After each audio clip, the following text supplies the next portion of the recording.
रहेगा बार बार? भगवान आए हैं और तुम कहते हो मैं नाव नहीं लाऊंगा। लक्ष्मण जी क्रोधित हो रहे हैं।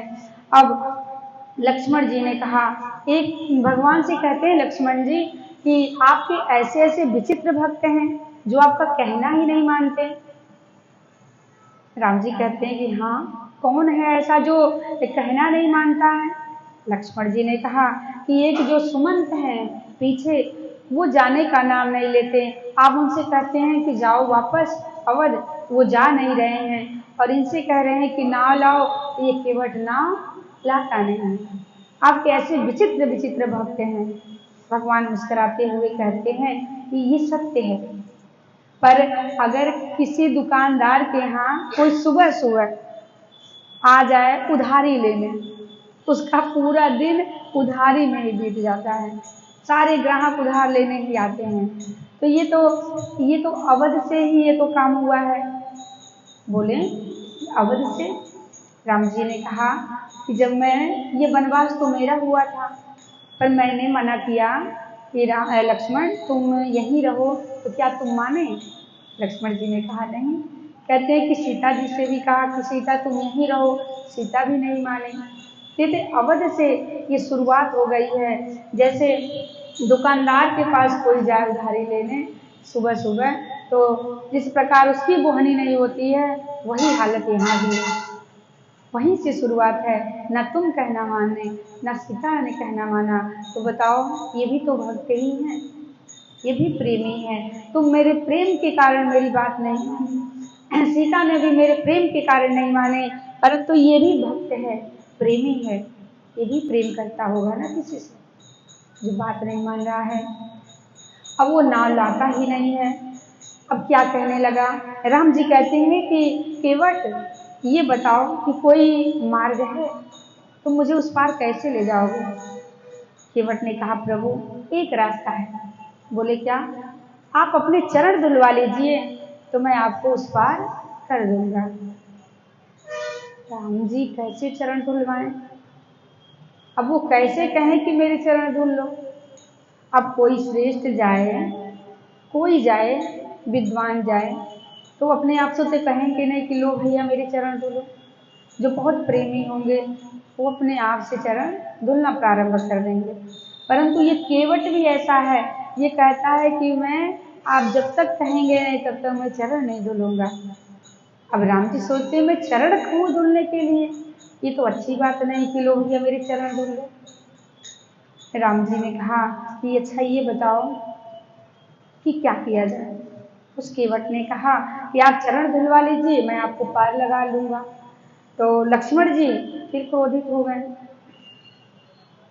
फिर से क्रोधित हो गए कि अब ये क्या नया नाटक है कि अब कह रहे हो कि चरण धुलवाओ, चरण धुलवाओ। क्यों चरण धुलवाएं, ऐसे पार लगाओ। पर केवट कहता है कि लक्ष्मण मैं बिना चरण धुले पार नहीं लगा सकता, क्योंकि ये नाव जो है ना, ये हमारी काठ की है। अगर कहीं एक रज इस नाव पे गिर गई तो ये पत्थर बन जाएगी या तो नारी बन जाएगी। ये पत्थर से जब नारी प्रकट हो सकती है तो ये तो काठ की लकड़ी है, इसको नारी बनने में कितनी देर लगेगी। तो राम जी ने कहा तो ठीक तो है, अगर वो नारी बन जाएगी तो बढ़िया है, नारी ही तो बनेगी। बोले अच्छा ये बताइए, घर में एक नारी पहले से बैठी है और एक को मैं और ले जाऊंगा, तब तो मुझे डंडा पड़ने वाला है, क्योंकि जैसे मैं लेकर जाऊंगा मेरी पत्नी मुझसे पूछेगी ये कहाँ से लाए हो। तो जब मैं कहूँगा कि वो भगवान के चरणों से मेरी नाव नारी बन गई, वो मानेगी नहीं। वो कहेगी तुम नाव को बेचकर तुम दूसरी शादी करके आए हो, और नाव जो है उसी से हमारा सारा खर्चा चलता है। बाल बच्चे को जो पेट हम भरते हैं उसी नाव से भरते हैं। अब नाव भी मेरी चली जाएगी और दो दो नारी हो जाएंगी, तो मैं कहाँ से पेट पालन करूँगा, कहाँ से खिलाऊंगा पिलाऊंगा, बड़ी समस्या। केवट ने कहा प्रभु मैं ऐसे नहीं चढ़ाऊंगा अपनी नाव पे, आपको पहले चरण धुलना पड़ेगा। अब राम जी संकोच बस कैसे कहें कि तुम मेरे चरण धुलो। कहते हैं कि बिना कहे ही लोग चरण धुल लिए, लेकिन केवट कहता बिना कहे हम चरण नहीं धुलने वाले हैं। केवट ने कहा कि अगर आपको पार जाना है तो एक मार्ग है, कहते हैं क्या? कहते हैं कि थोड़ी यहाँ से थोड़ी दूर पे एक रास्ता है जहाँ से कमर तक पानी है, उस रास्ते से आप चले जाओ। राम जी ने कहा ठीक है चलो बता दो। लक्ष्मण जी ने कहा चलो दिखाओ वो मार्ग कहाँ पे है। केवट ने कहा अच्छा ये बताइए कोई अपना धंधा चौपट करेगा? जो लोग आ रहे हैं हमारी नाव पे बैठने के लिए, वो जब रास्ता पता चल जाएगा तो कोई आएगा मेरी नाव पे बैठने? मेरा धंधा तो चौपट हो जाएगा। तो अभी इंतजार करिए शाम होने का, जब शाम हो जाएगी अब चले जाइएगा। अब तो रावण अपने लक्ष्मण जी ने अपना बाण निकाल लिया, कहते हैं कि मैं इसी बाण से तुझे मार दूंगा।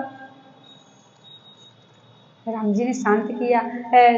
उस केवट ने कहा ठीक है आप इसी बाण से मारिए, हमें तो फायदा ही है। लक्ष्मण जी ने कहा बाण से मारे जाओगे तो फायदा है, मरने में भी फायदा होता है कहीं? उस केवट ने कहा मैं मरूंगा तो मैं बहुत भाग्यशाली हूँ इसलिए आपके हाथ से मरूंगा। लक्ष्मण जी ने अपने बाण नीचे कर लिए। कहते हैं ये बड़ा विचित्र भक्त है जो कहता है कि मुझे मार दीजिए और मेरा कल्याण हो जाएगा। ये कैसा भक्त है, कैसे तुम्हारा कल्याण होगा? केवट कहता है मरूंगा हाथ किसके जो रघुवर का प्यारा है, मरूंगा किस जगह पे जहाँ निर्मल की धारा है, गंगा जी की धारा है। कह रहा है केवट मरूंगा किस खता पर, पाव रघुवर का धोता हूँ। और कहता है सरकार कि प्राणन के जो प्रिय हैं वही मुझे बाण से मारते हैं, मरता हूँ कहाँ? कहते हैं सुचि गंगा के तीर शरीर सो प्राण सिधारत है। कहते हैं मरने के बाद लोग गंगा जी के पास ले जाते हैं, एक बूंद गंगा जी का जल डालना चाहते हैं, और जब मैं मरूंगा जैसे ही बाण लगेगा मैं गंगा में कूद जाऊंगा और घटाघट गंगा जी का पानी गंगा जी को पी लूंगा, मेरा उद्धार हो जाएगा। और कहता है मैं मर कर जाऊंगा तो पूछेंगे क्या अपराध किया, तो कहेगा अपराध यही इस दास का है, प्रभु के पद पादुम पखारत हैं, मैं प्रभु के चरणों का धोता हूँ इसलिए लक्ष्मण ने मुझे मारा है। कहता है कि अगर इस पद पंकजों पर प्राण हो जाएगा केवट तो मर कर भी अमर हो जाएगा केवट, मैं मरने के बाद भी अमर हो जाऊंगा, आप मुझे मार दीजिए, मुझे मार दीजिए। फिर क्यों ऐसा समय, क्योंकि ऐसा समय आने वाला नहीं है, न जाने जानकी जी के सन्मुख जान जाने दो। कहते जानकी जी के सन्मुख में अपने प्राण त्यागूंगा, मैं बड़ा भाग्यशाली हूँ, अगर मरूंगा तो लक्ष्मण जी के हाथ से मरूंगा, जो प्राणों से प्रभु के प्यारे हैं उनके हाथ से मरूंगा।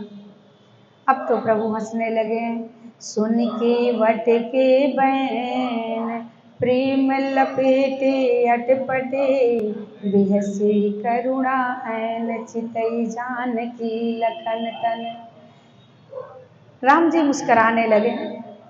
इस केवट के जो वचन हैं वो अटपटे हैं, अटपटे हैं पर प्रेम से लिखते हैं, प्रेम से लिखते हैं। कहते हैं राम जी मुस्करा रहे हैं। एक बार कहते हैं कि सरलता में भी बड़ा प्रेम होता है, सरल व्यक्ति जो है वो अटपटी बात करता है, प्रेमी व्यक्ति अटपटी बात करता है।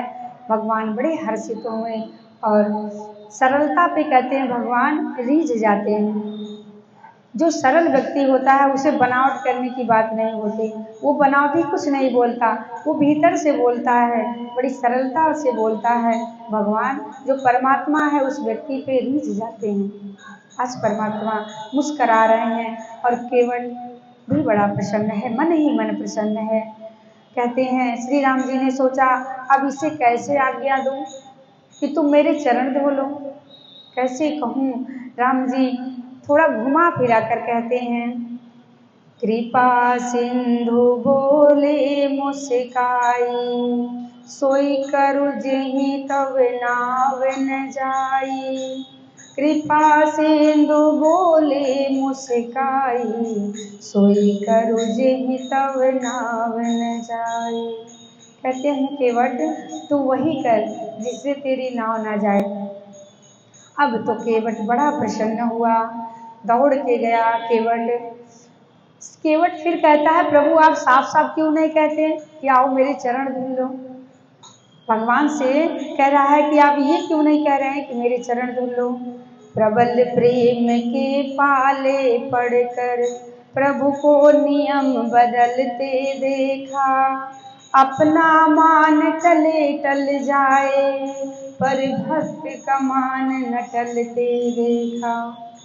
भगवान को कहना ही पड़ा, कहते हैं कि प्रबल प्रेम के पाले पढ़कर प्रभु को नियम बदलते देखा। आज केवट के चलते भगवान को विज्ञानो जल पाय पखारो, होत विलंब उतार ही पारो, केवट राम रजायुष पावा, पान कठवता भर ले आवा, अति आनंद उमगी अनुरागा, चरण सरोज पखारन लागा, राम सिया राम सिया राम सिया राम, राम सिया राम सिया राम सिया राम, राम सिया राम सिया राम सिया राम। उस दृश्य को देखते जैसे उसने सुना, दौड़ कर गया, कठौता लेकर आया और कठौता में जल भर लिया और भगवान श्री राम उस कठौते के सामने खड़े हैं। केवट ने अपनी बाई हथेली से हथेली को बढ़ाई और भगवान राम का दाया चरण हथेली पर रखा और हथेली पर रखकर जल से प्रभु का चरण धुलने लगा, धोने लगा, चरण धोने लगा। इतने आनंदित हो रहा है कि आज भगवान के चरण को धुल रहा हूँ, इतना सौभाग्य। केवट भाव के कारण चरण धो रहे हो। लक्ष्मण जी ने पूछा कि केवट तुम्हारे भीतर भाव है इसलिए चरण धुल रहे हो। केवट बोला, नहीं नहीं छोटे सरकार, हम तो नाव के कारण चरण धुल रहे हैं, भाव तो छिपे हुए हैं। लेकिन भूल ही गया कि भगवान के पांव धोते धोते भगवान एक पांव से खड़े हैं। इतना भाव विभोर हुआ, उसे पता नहीं चल रहा कि भगवान एक पांव पे खड़े हैं, तो उन्हें कष्ट भी हो रहा होगा। भाव ही सर्वस्व है, भाव ही आधार है, भाव से भज ले उसे तो भव से बेड़ा पार है। भाव वाले भक्त का भगवान पर भी भार है, इसलिए परमात्मा का होता यहाँ अवतार है। बोलिए श्री रामचंद्र भगवान की